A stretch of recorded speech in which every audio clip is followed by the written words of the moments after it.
Assalamualaikum warahmatullahi wabarakatuh. Balik lagi di podcast Ngopi Bareng Cak Tung. Kali ini saya ada di Gias 2025 dan kebetulan saya mampir di boothnya salah satu plat merah yang jualan bensin atau yang jualan oli, yaitu Pertamina.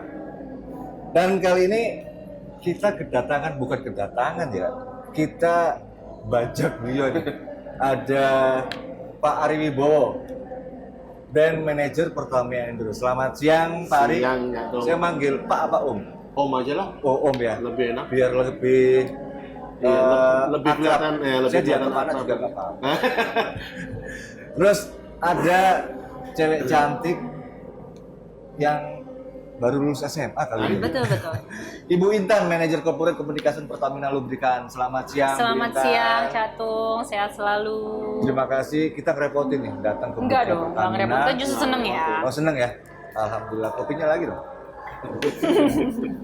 Minum dulu biar nggak serap. Minum dulu. Oke. Di podcast kali ini kita lagi ngobrolin tentang apa sih itu Pertamina Lubrikan itu, dan gimana sih caranya bikin oli, gimana sih bisnisnya Pertamina Lubrikan, apa sih kendalanya yang sekarang ini banyak berkembang teknologi otomotif yang semakin lama semakin berkembang baik itu dari mesin, dari desain yang berhubungan dengan pelumas itu saya kira mesin ya. Betul. Gimana sih Pertamina menghadapi teknologi otomotif ini yang selalu berinovasi, yang selalu berkembang dan update terus lah, seperti handphone. Jadi apa yang dilakukan Pertamina? Ya, jadi mungkin kita perkenalan dulu ya. Jadi memang Pertamina Lubricants ini memang anak perusahaan dari Pertamina yang khusus untuk memproduksi oli ya, atau pelumas. Khusus pelumas ya? Ya, pelumas. Kita juga ada grease, ada juga specialty chemicals gitu ya. Tapi kita lebih banyak core bisnisnya memang di pelumas. Nah, bicara soal teknologi, memang teknologi kendaraan atau teknologi mesin itu selalu bergerak dengan cepat gitu ya, Catung ya. Jadi memang teknologi pelumas Pertamina ini dirancang untuk mengikuti perkembangan dari teknologi mesin modern. Gitu. Jadi kami adaptif gitu ya. Kami solutif karena kami juga tidak hanya memberi produk tapi juga solusi pelumasan untuk mesin-mesin terkini saat ini gitu ya kan? Iya. Tapi Pertamina misalnya zaman dulu saya SMA itu kan trek-trekan pakai olinya. Oli lu apa? Mesran. Wah, itu udah paling keren legend, tuh. paling legend itu banget, Mesran benar. itu. Dan tapi waktu itu salah satu merek motor merek Jepang ya, itu kan terkenal dengan motor yang paling kenceng. Itu ada beberapa varian, 1 tahun ada lagi varian baru, ada lagi varian. Kalau oli itu gimana? Kalau mengimbangi perkembangan mesin yang selalu berubah itu gimana? Iya, jadi tadi seperti yang Intan bilang, memang kita itu kan perusahaan pelumas. Perusahaan pelumas secara umum itu perusahaan yang adaptif. Jadi mesin kita kan selalu mengacu dari pabrikan bikin apa, pabrikan mesin bikin apa. Bukan kita bikin oli dulu. Jadi info nggak apa pabrikannya itu? Gue mau bikin mesin ini, enggak? Kadang ada yang diinfo, kadang ada yang enggak. Tapi biasanya ya mungkin karena sama satu asosiasi ya, itu informasi itu akan ada. Tapi kan cuma sekedar kita mau bikin mesin seperti itu doang. Olinya apa ya nanti olinya lu masukin dulu ke tempatku, kita tes olinya seperti itu modelnya. Nah, kita akan selalu mengikuti requirement dari si mesinnya itu sendiri. Salah satu perusahaan Jepang bikin misalnya gitu, terus kemudian aku model diisi olinya sama tempatku, speknya apa, speknya ini, kamu punya nggak? Belum, udah kita bikin yuk. Kami bikin di salah satu fasilitas kami di Lubrikan Technology Center di Kumang. Kita riset di situ, develop di situ, pengujian juga di situ. Baru nanti setelah kita udah oke produknya, baru kita jual ke pasar. Oh punya rumah riset sendiri ya Pertamina? Yes, betul. Kita belum tahu, itu udah lama. Nanti kita ajak ya, catat ya. Jadi memang kita luncurin di tahun 2022 ya. Namanya Lubricants Technology Center. Ini bisa kita klaim sebagai pusat riset dan pengembangan produk terintegrasi terbesar di Asia Tenggara yang dimiliki oleh produsen pelumas Indonesia. Jadi kita sebenarnya patut bangga ya, kita produk Indonesia gitu, Ah. punya riset dan pengembangan, punya apa namanya pusat riset sendiri di Indonesia, Ah. di mana anak-anak bangsa di situ yang formulai pelumas kita. Jadi ujinya dari ujung ke ujung ya, Iya, dari Mas ujung ke Ari ya.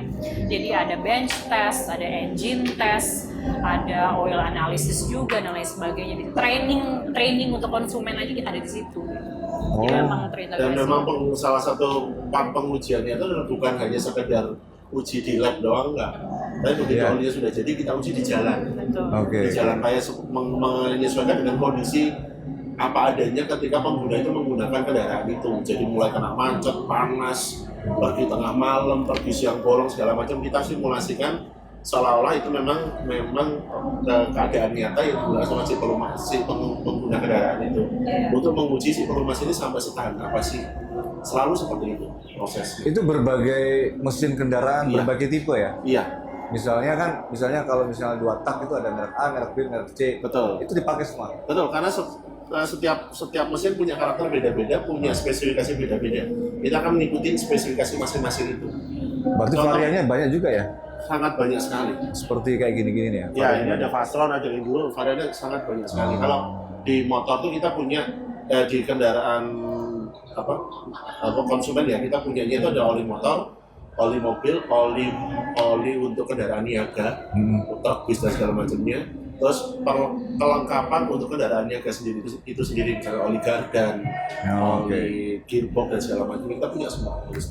Saya pikir itu Pertamina bikin satu oli ini, terus bisa dipakai beberapa mesin. Jadi tadi setelah dijelaskan ternyata per mesin itu beda-beda karakter. Beda-beda kebutuhan, benar. Beda-beda. Oke.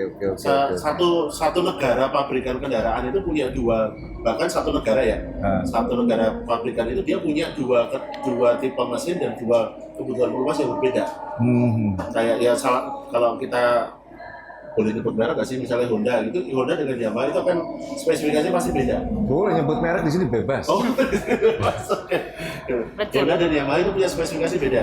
Belum lagi dengan Suzuki, belum lagi kalau mobil kita sebut ada Mitsubishi, ada Toyota, ada segala macam. Itu speknya beda-beda semua. Meskipun jenis mesinnya mesin matic gitu. Iya, Karakternya olinya beda. beda-beda semua. Dan kita memang kita tidak berusaha membuat satu oli bisa dipakai di banyak mesin nggak, tapi kita menyesuaikan sama karakter masing-masing. Pertamina ini salah satu produknya jadi OEM salah satu pabrikan mobil nggak sih? Nah, boleh di spill nggak? Boleh dong. Boleh, bebas di sini. Banyak, Kalau sama Bu. jatuh nggak bebas. Iya. Silakan Mas Iya. Ari. Ya kalau OEM itu, kalau untuk OEM kita ada ya bisa dibilang mungkin mayoritas ya di Indonesia itu teman-teman Toyota itu mengembangkan olinya di kita, teman-teman Suzuki, Daihatsu, kemudian Hyundai kita sudah masuk, Mitsubishi kita lagi progres untuk ke sana. Untuk motor sendiri kita ada di Honda, Yamaha, kemudian Suzuki kita sudah masuk. Untuk initial filling sebutannya, Om. Jadi motor ketika Keluar dari pabrik ya. selesai dirakit, mau keluar dari pabrik untuk dijual, itu udah ada isinya olinya kan biasanya. Iya, Itu olinya kita. Initial Initial filling. filling kita sebutnya. Oh, tapi untuk produksinya itu mereka nanti ngambil produk dari riset Pertamina terus dilabelin sendiri atau memang dia juga bikin pelumas sendiri atau Kalau pabrikan kendaraan mobil di kayak Indonesia, saya sebut boleh nggak? boleh Mas. Misalnya Federal Oil lah. Oke. Nah, itu kerjasama sama Pertamina nggak dalam risetnya? Kalau khusus untuk brand kompetitor itu kita enggak. Oh. Tapi kita langsung ke pabrikannya, pabrikan kendaraannya. Oke. Toyota misalnya mau ngeluarin produk baru, itu akan selalu riset sama kita. Betul. Kebutuhanku seperti ini, lu bisa nggak nyiapin? Toyota, Suzuki juga seperti itu, Mitsubishi seperti itu, ya begitu. Sekarang ada berapa sih Mbak jenis pelumas dari Pertamina itu? Oh, kita mungkin banyak banget ya variannya. Jadi memang mungkin orang-orang juga harus lebih paham gitu ya. Kita nggak hanya memproduksi oli untuk sektor otomotif, misalnya yang kita lihat di bengkel gitu ya segala macam yang untuk retail. Tapi kita juga produksi di industri. Jadi mesin-mesin pabrikan gitu ya, mesin-mesin kapal, pertambangan, marin, fleet, alat itu ya? berat itu juga pakai Enggak, pelumas maksudnya dan grease, benar. Kalau untuk kapal sama truk itu beda juga? Oh beda. Sederhananya gini, kapal itu bergeraknya di laut, jadi olinya harus lebih tahan terhadap air. Oh. Jadi spesifikasi akan beda dengan truk yang kalau truk itu kena air berarti kena banjir gitu lah ya. Iya, Pasti iya. olinya akan rusak kan, gampang rusak. Iya. Karena emang hari-hari dia nggak akan kena itu. Sayanya juga beda ya? Sayanya bisa jadi sama, Oh, sama. kentalnya bisa jadi sama, tapi racikan menunya beda. Racikannya benar. Racikan menunya pasti beda. Betul. Kadang-kadang orang, oh ini oli buat balap nih dipakai harian kayak gitu. Kalau misalnya ini oli buat truk ini dipakai juga buat mobil biasa. Itu sering kameramen saya tuh oli truk kamu pakai sama mobil rusak kan? Tanya dulu kamu. Iya. Terus Mbak Intan, strategi Pertamina dalam melakukan pengenalan produk itu gimana? Kan Iya. setiap tahun pasti ada produk baru lah atau facelift lah istilahnya. Facelift lah kalau di mobil, di motor itu facelift. Nah, gimana sih cara sosialisasi atau memberikan literasi terkait produk baru itu gimana Pak? Iya, jadi memang ya kita pasti ada produk baru ya. Tahun ini kita juga ada Fastron Diesel ya yang kita luncurkan di Gias ini gitu. Oh saya yang Ya, dapat benar. 1 liter kemarin ya. Tapi itu sisanya beli ya, Cak. Iya. Ya, jadi yang pertama mungkin kita harus pastikan availability produk dulu ya di pasar gitu. Jadi itu harus dipastikan dulu konsumen itu bisa reach ke produk kita. Itu mulai dari kita produksi, kemudian distribusi, kemudian sampai ke distributor gitu, kemudian ke outlet gitu, sampai nanti ke tangan konsumen. Dan itu kalau sudah dipastikan availability-nya, roadmap availability itu udah ada, mungkin baru kita akan umumkan di pasar gitu, diluncurkan mungkin secara official gitu ya. Seperti kita lakukan dengan Fastron Diesel. Ya itu mungkin dari sisi back end nanti Mas Ari bisa cerita. Tapi kalau dari sisi marketing mungkin ya atau corporate communication-nya ya kita pasti menggunakan banyak medium ya Mas. Satu, edukasi penting teknis produk gitu. Melalui teman-teman media juga kita minta bantuan gitu kan untuk support terkait dengan teknis produk, buat kendaraan apa saja. Kemudian kita juga menggunakan social media. Jadi nggak bisa luput lah. Sekarang mungkin konsumen gitu pasti menggunakan sosmed. Kemudian kita juga punya brand ambassador gitu ya, Mas Rifat Sungkar yang bisa edukasi mungkin sedikit teknis ya terkait dengan penggunaan produk. Kemudian dengan KOL juga gitu.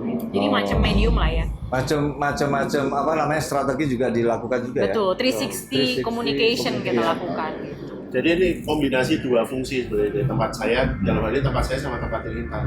Part kami adalah untuk memastikan tadi di step awal adalah ketika produk sudah selesai diuji dan layak jual bahasanya ya, itu kita pastikan untuk ketersediaan di outlet, availability di outlet. Nah kita itu dibantu oleh 136 distributor kita seluruh Indonesia dari Sabang sampai Merauke.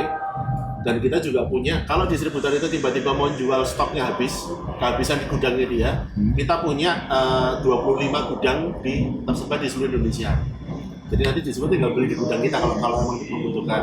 Itu untuk disebarkan ke outlet, kemudian kita pun saat ini sudah menjangkau lebih dari 40.000 outlet. 40.000 seluruh Indonesia. Seluruh itu. Indonesia 40.000 outlet. Sampai pelosok-pelosok misalnya. Iya, Sabang sampai Merauke, sampai kecamatan Merauke yang paling kecil pun kita sudah masuk di situ. Misalnya daerah pertambangan di ini Iya. di support nggak ada outlet di situ nggak Mas? Kalau tergantung masyarakat sana buka outletnya atau enggak ya.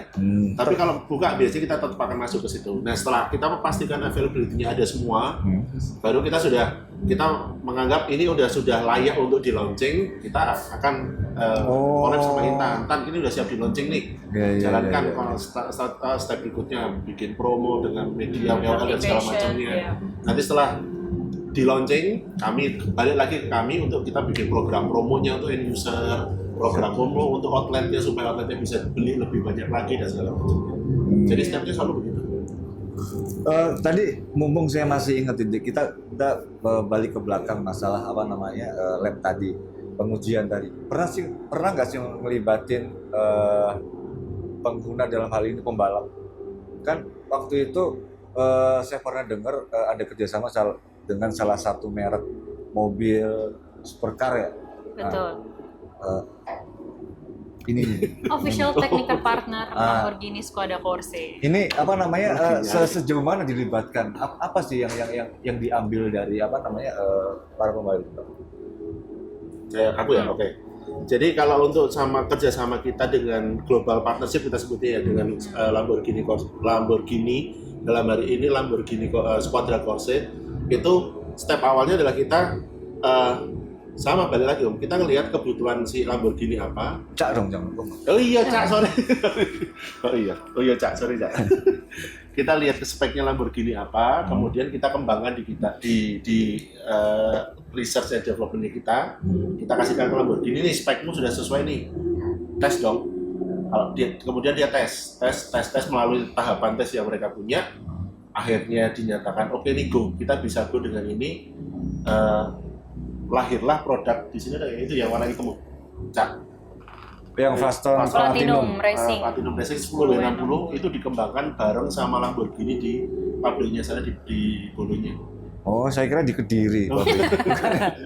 Lamborghini. Itu Lamborghini. Tapi ini khusus mobil-mobil supercar. Ya. Betul. Dia digunakan oleh Lamborghini juga di balapannya mereka yaitu Super Trofeo. Itu beneran dipakai loh. Cak. Beneran dipakai. Jadi bener-bener Jadi mereka salah satu balapan. ini enggak apa namanya persyaratan kalau mau Kewajiban. wajib. Pakai. Wajib dipakai. Wajib Jadi dipakai. Super Trofeo itu kan salah satu balapan global Lamborghini ya. Ya. Jadi memang itu wajib dipakai. Jadi nggak kaleng-kaleng gitu, Cak. Bener-bener kita join pengembangan produk bersama dan Iya, mereka iya. bener-bener dipakai.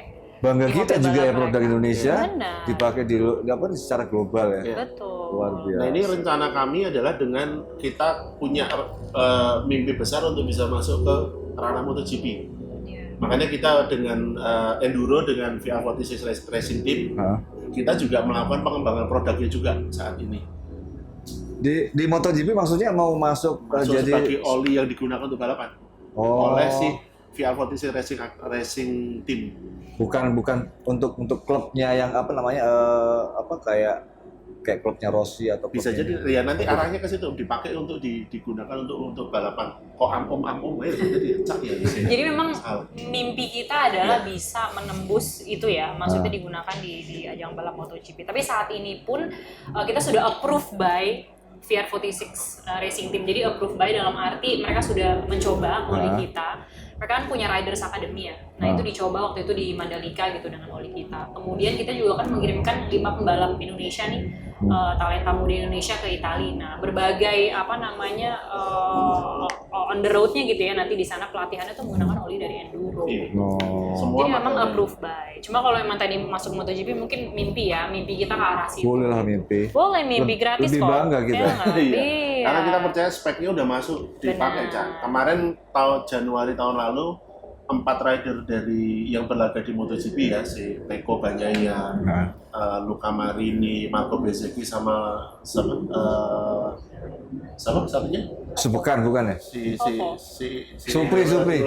kan ke Morbidelli Joko. latihan di Mandalika Ah. pakai motor pabrikannya mereka masing-masing.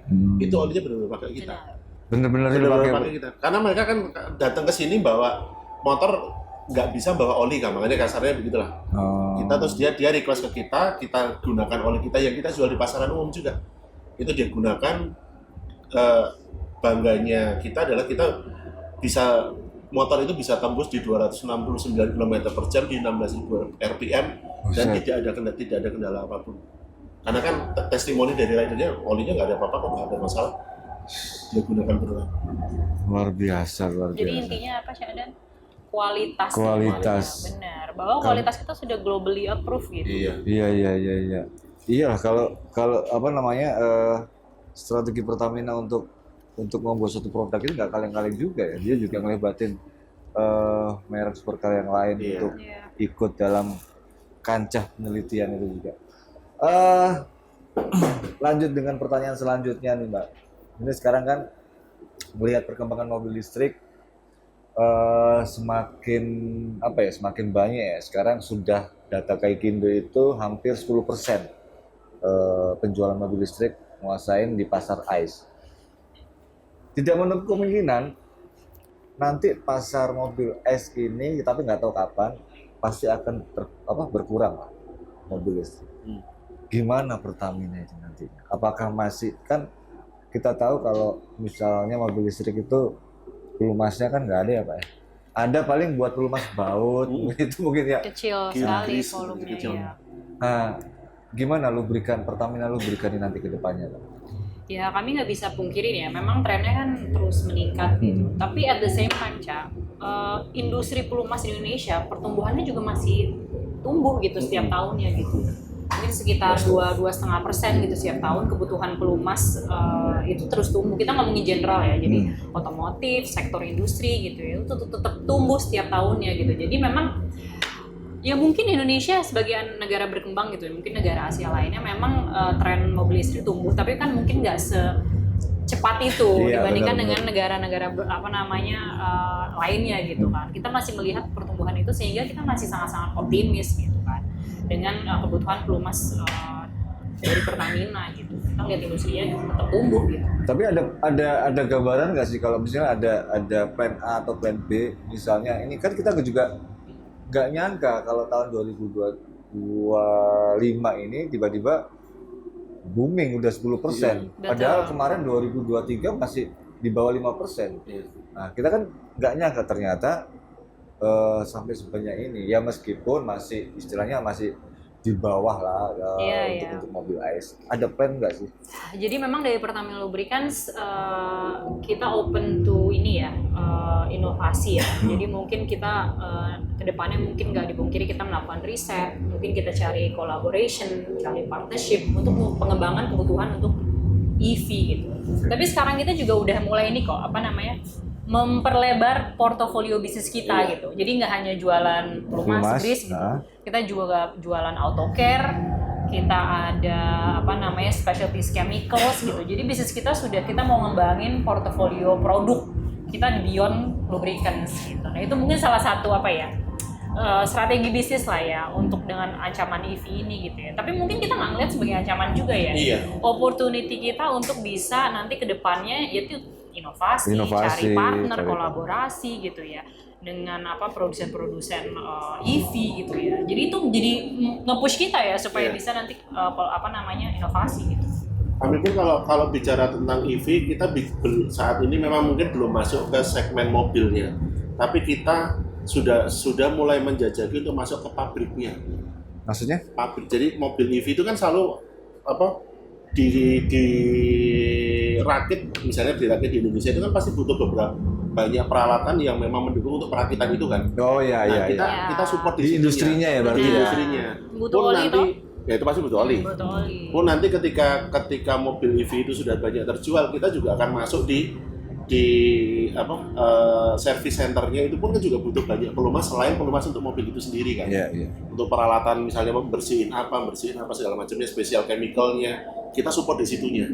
Jadi mungkin ke mobil EV-nya kita tidak dalam tanda kutip ya kita nggak bisa berbuat banyak, tapi kita sangat bisa berbuat banyak di sisi back end-nya istilahnya. Ya, sektor mungkin manufakturnya ya. Tapi tidak dipungkiri pasti akan tergerus marketnya kan. Ya begitu pasti kan. Ada yang naik pasti ada yang turun gitu kan. Ya, tapi di Indonesia kita masih optimis lah dengan pertumbuhan industri pelumas gitu di sini. Ini yang menarik ini. Dulu Pertamina itu selalu identik dengan dunia balap, motocross, speed road, road race, itu pasti sponsornya Pertamina. Sampai saat ini strategi itu dilakukan nggak sih? Jadi memang nggak bisa dipisahin Pertamina, mungkin khususnya Pertamina Lubricants dengan dunia motorsport ya, baik itu locally gitu dan juga secara global gitu. Itu udah merupakan kita ingin berkontribusi terhadap ekosistem motorsport di Indonesia gitu. Jadi Pertamina ingin ada di depan situ. Nah, mungkin dari Pertamina Lubricants sendiri kita sudah banyak kecimpung di dunia olahraga otomotif gitu ya, baik itu lokal maupun secara global. Kita di VR46 Racing Team gitu ya, Pertamina dulu VR46 Racing Team itu udah di kelas tertinggi tuh di MotoGP. Kita sudah bisa masuk ke situ. Kemudian dengan technical partnernya Lamborghini Squadra Corse, itu kan divisi motorsportnya supercar paling eksklusif nih di dunia gitu kan. Jadi secara teknologi udah pasti paling tinggi gitu. Kita udah bisa merana ke situ dan di trust gitu oleh mereka. Jadi ini bicara soal trust gitu ya, soal quality. Nah, mungkin secara lokal Mas Ari nanti bisa cerita ya kita ngapain aja di Indonesia gitu. Tapi memang komitmen kita adalah bisa berkontribusi dengan baik gitu di ekosistem olahraga balap di Indonesia gitu, motorsport gitu. Nah, dari sisi lokalnya pun kita juga kemarin sudah memperkenalkan 5 riders yang kita bawa ke Tafulia untuk belajar bareng sama pembalap MotoGP di VR 46 Riders Academy itu. Itu dari Pertamina? Itu dari pembalap-pembalap yang berlaga di Mandalika Racing Series. Balapan yang dilakukan, balapan kasta tertinggi di Indonesia yang saat ini dilaksanakan di Mandalika. Pembalap-pembalap berprestasinya yang muda ya, untuk tentunya kita nggak cari yang sudah major sih, kita masih yang muda, kita bawa ke sana. Saya nggak masuk berarti ya? Apalagi saya. Saya masih masuk. Lulus SMA Nggak bisa tadi aja, soalnya. tapi. Kita bawa ke sana, mereka latihan, dan memang posisinya si VR46 Rider Academy ini open untuk Rider Academy. VR46 Rider Academy ini kan kayak sekolah balap, SSB gitu lah di sini gitu kan. Nah itu dia memang nyari talenta-talenta dari seluruh dunia. Ini kita punya kesempatan untuk membawa ke sana riders pada berlatih di sana. Kalau memang mereka perform dan dianggap bagus, mereka bisa ditarik ke sana jadi ridernya VR46 Rider Academy. Arahnya ke situ. Itu untuk pembalapnya sendiri. Kalau untuk dunia balapnya di Indonesia, kita lagi pengembangan pelumas juga untuk kita bisa masuk digunakan oleh tim yang berlaga di Mandalika Racing Series. Kemarin kami sempat uji, balik lagi kalau boleh nyebut merek ya, tim MS Glow Foreman Racing Team yang dipunyai sama Mas Gilang. Itu kita uji olinya di situ. Kemudian nanti kalau emang saat ini sudah, kita akan pengujian dua step. Step pertama kita sudah lolos, step berikutnya kita uji di Mandalika. Kalau sudah lolos bisa digunakan oleh tim untuk berlaga di Mandalika Racing Series. Jadi stepnya memang tadi Rita bilang ini ekosistem. Kita nggak bisa hanya bicara rider, hanya bicara tim balapnya nggak, tapi kita keseluruhannya memang kita komit untuk pegang itu semua. Oke. Ya. Terus apa namanya terkait pelumas nih Mbak sama Mas, banyak pabrikan itu sekarang membentengi produk mereka itu dengan salah satu teknologi yang sulit untuk dipalsukan. Sekarang kan banyak oli palsu. Merek sebelah juga melakukan inspek ke beberapa outlet dan itu ditemukan di Jawa Tengah lebih banyak. Itu banyak oli palsu, merek A, merek B itu sempat viral. Gimana, Pertamina kan banyak nih produk olinya, produk pelumasnya ini.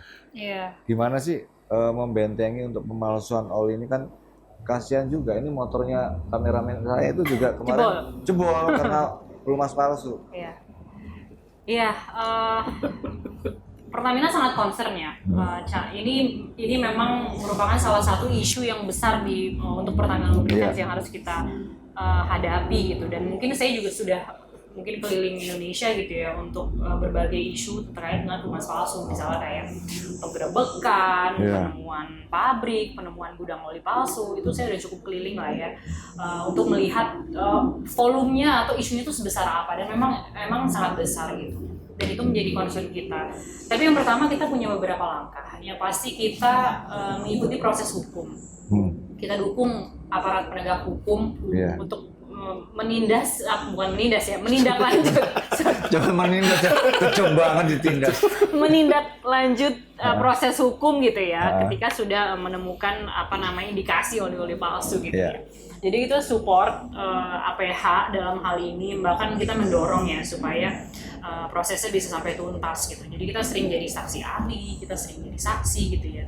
Kita membantu aparat juga untuk bisa tes oli yang ditemukan itu di lab kita gitu, atau lab independen gitu. Jadi buktinya tuh kuat bahwa ada indikasi ini oli bukan sesuai dengan spek Pertamina gitu. Tapi memang bukan hanya Pertamina aja, Cak, yang banyak produk lain, banyak kan? Merek lain juga. Jadi ini isu sebuah industri pelumas gitu, bukan hanya isu Pertamina, enggak. Jadi kalau bisa saya bilang kasarnya mungkin industri pelumas sih terancam juga dengan pelumas palsu ini gitu. Ya kan meresahkan produsen dan konsumen juga gitu ya. Sangat-sangat meresahkan gitu. Jadi pertama tadi kita mendukung sekali aparat penegak hukum. Kedua, kita punya layer of security ya yang kita miliki di botol-botol pelumas kita di sini. Jadi konsumen tuh bisa tahu mungkin dengan memegang olinya tuh. Saya pegang boleh kan? Silakan. Ada nggak? Ada semua di sini.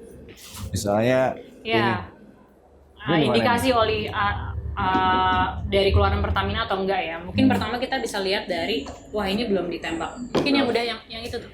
Jadi edukasi mungkin jadi hal yang paling penting ya.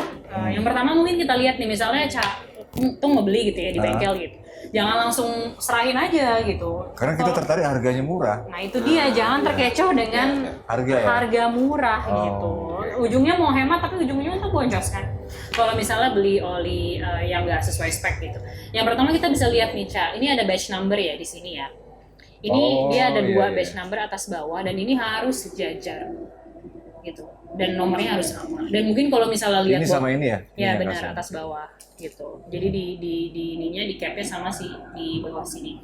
Dan kemudian mungkin cek juga kalau misalnya ada di sini tutupnya nggak tutup dengan jelas gitu kan segala macam itu udah bisa indikasi. Kemudian di sini juga ada kita bisa lihat hologram gitu ya. Kalau dilihat kemiringan 45 derajat gitu. Itu bisa ada ditutup ya terlihat kemiringan 45 derajat itu ada hologram original gitu. Tulisannya original tapi harus exactly 45 derajat. Iya sih. Ini terus, yang saya miringin botolnya apa saya yang miring? Gitu. Kemudian apalagi ya kita ada QR code di sini nanti langsung ke Loops ID. Loops ID juga merupakan site untuk bisa edukasi konsumen gitu ya terkait dengan Loops.id di sini di scan jadi ada speknya, olinya apa, diproduksi di mana dan lain sebagainya. Mungkin ini ya beberapa. Kemudian ketika dibuka itu sebenarnya warna botol packaging luar dan dalam tuh beda.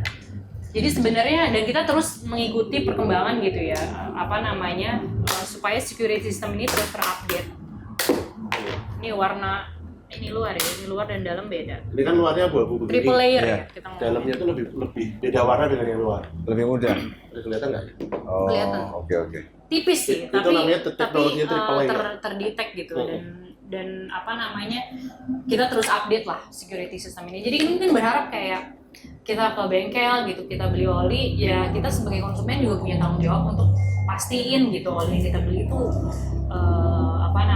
asli gitu. Udah beli motor mahal-mahal masa olinya? Iya, betul. Oke, terima kasih Ibu Intan. Pak jadi lupa saya. Pak Ari Wibowo ya? Ari Bowo. Pak Ari Wibowo. Kalah ganteng saya sama yang itu. Terima kasih atas waktunya kita ngobrol-ngobrol. Sama-sama. Kita ngerepotin nanti lain waktu kita bisa ngobrol-ngobrol lagi tentang pelumas. Thank you, Ca. Sama-sama. Oke, Bro. Cukup sekian dulu ngobrol kita dengan Pertamina Lubrikan. Jangan lupa saksikan terus podcast Ngopi bareng Cak Tung di Jawa Pos Media. Ngobrol itu penting, yang penting jangan asal ngobrol.